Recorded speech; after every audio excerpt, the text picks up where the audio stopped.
हरिओम। सूर्य सिद्धांत पर हम लोग चर्चा कर रहे थे। आज काल भेद पर बात करनी है। सूर्य सिद्धांत मध्यमाधिकार के 10वें श्लोक में कहा गया है, लोकानाम अंतकृत कालः कालोन्यः कलनात्मकः सा द्विधा स्थूल सूक्ष्मत्वात् मूर्तश्चामूर्त उच्यते। काल को बताते हैं कि दो प्रकार का होता है। एक लोकानाम अंतकृत काल, जो लोक का अंत करता है। प्राय सभी लोग जानते हैं और लोक व्यवहार में कहा भी जाता है कि इसका काल आ गया तो मर गया, चला गया। तो एक काल ऐसा होता है जो जीवों का अंत कर देता है। सृष्टि का संहार जो है वो काल का ही कार्य है और वो समयानुसार सबका अंत करता रहता है। तो एक काल तो अंत करने वाला हो गया, अन्यः कालः कलनात्मकः, और जो दूसरा काल है वो कलनात्मक है। कलनात्मक माने समयात्मक, जो समय को बताता है वो दूसरा काल है। तो जो समय को बताने वाला काल है उसको भी दो प्रकार किए हैं। सा द्विधा, वह दो प्रकार का होता है। स्थूल सूक्ष्मत्वात्, एक स्थूल होता है और दूसरा सूक्ष्म होता है। मूर्तश्चामूर्त उच्यते, जो स्थूल होता है उसे मूर्त काल भी कहा जाता है और जो सूक्ष्म होता है उसको अमूर्त कहा जाता है।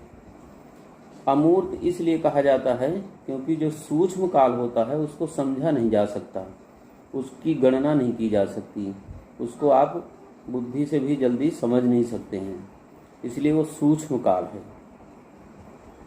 और अमूर्त भी है, उसका कोई स्वरूप नहीं है। और जो स्थूल अथवा मूर्त काल है उसको हम आप लोक व्यवहार में लेते हैं। जैसे तिथि नक्षत्र आदि की गणना जो की जाती है, वर्ष मार्च की गणना की जाती है, घटी पल आदि की जो गणना की जाती है, वो सब स्थूल मान में आता है।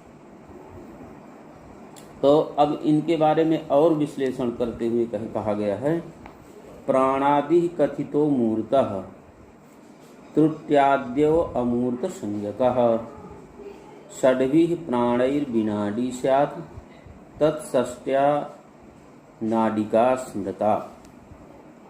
नाडी षष्ट्या तु नाक्षत्रम् अहोरात्रं प्रकीर्तितं तत्त्रिंशता भवेन्मासः श्रावणोर्कोदयैस्तथा। जो प्राणादि कथितो मूर्तः, जो मूर्त समय है अथवा स्थूल समय है वो प्राणादि कहा गया है। जो प्राण से उसकी गणना होती है। तो प्राण को कैसे जानेंगे? प्राण क्या है? जो हम लोग अक्षर उच्चारण करते हैं, दीर्घ अक्षर को 10 बार उच्चारण करने में जितना समय लगता है उसे प्राण कहते हैं। और वह एक प्राण समय से बांधने के लिए वो 10 विपल के बराबर होता है। ज्योतिष शास्त्र में घटी पल की गणना अधिक है, तो घटी पल में घटी पल विपल होता है। जैसे घंटा मिनट सेकंड होता है, उसी तरह सेकंड के अनुसार इसमें ये विपल है, और विपल सेकंड से भी छोटी इकाई होती है।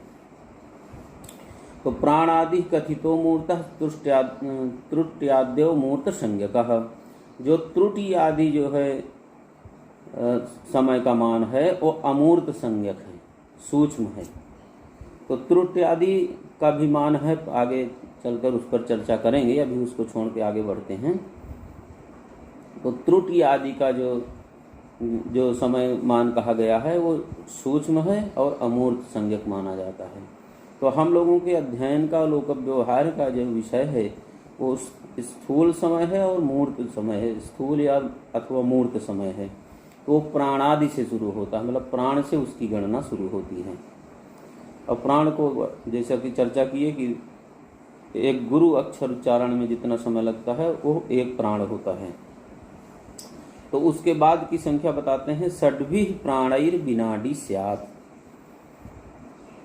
अब नाड़ी और विनाड़ी, तो नाड़ी होती है घटी या दंड और विनाड़ी होती है पल। तो षड्भिः प्राणैर विनाडी स्यात्, 6 प्राणों की एक विनाड़ी होती है, 6 प्राण की एक विनाड़ी होती है, माने एक पल होता है, ऐसा मानिए उसको। 6 प्राणों का एक पल होता है। तत्षष्ट्या नाडिका स्मृता, और उसके 60 हो जाने पर एक नाड़ी होती है, अर्थात 60 पल हो जाने पर एक नाड़ी होती है या घटी होती है। नाड़ी षष्ट्या तु नाक्षत्रम, और नाड़ी षष्ट्या मैंने 60 नाड़ी होने पर नाक्षत्रम अहोरात्रम प्रकीर्तितम, नाक्षत्र अहोरात्र कहा जाता है। 60 नाड़ी का मैंने 60 घटी का एक नाक्षत्र अहोरात्र होता है। नाक्षत्र अहोरात्र से तात्पर्य है कि नक्षत्र जब शुरू होता है और जब समाप्त होता है तो वो 60 घटी का होता है प्रायः। कभी कभी थोड़ा सा ह्रास और उसकी वृद्धि होती है तो थोड़ा बहुत बढ़ जाते हैं, लेकिन सामान्य मान जो उसका है वो 60 नाड़ी का है। नाड़ी षष्ट्या तु नाक्षत्रम अहोरात्रम प्रकीर्तितम, 60 नाड़ी का एक नाक्षत्र अहोरात्र कहा गया है। तत्त्रिंशता भवेन मासः, और उसको 30 गुना कर दिया जाए, एक नाक्षत्र अहोरात्र को 30 गुना कर दिया जाए, अर्थात 30 नाक्षत्र अहोरात्र का एक माह होता है। तो दिन रात मिला के वो हुआ एक तरह से 60 घटी का मतलब दिन और रात दोनों मिलाने पर अहोरात्र होता है। तो उस अहोरात्र का जो 30 गुना करेंगे, 30 अहोरात्र मानेंगे अथवा 30 दिन रात मानेंगे तो उसका एक माह होगा। और सावनोर को दयस तथा, और सावन मान जो कहा जाता है, वैसे तो काल गणना में और आगे हम लोग पढ़ेंगे, चांद्रमास, सौर्यमास, सावन मास और बारहस्पत्यमान, नाक्षत्रमान, ये सब जो है गणनाएं हैं मास काल की। तो इनमें जो सावन दिन कहा जाता है वो सूर्योदय से अगले सूर्योदय के मध्य का जो काल होता है वो सावन दिन कहा जाता है। एक सूर्योदय से दूसरे सूर्योदय का जो समय होता है उसको, अथवा 2 सूर्योदय के मध्य का जो समय होता है उसको सावन दिन कहा जाता है।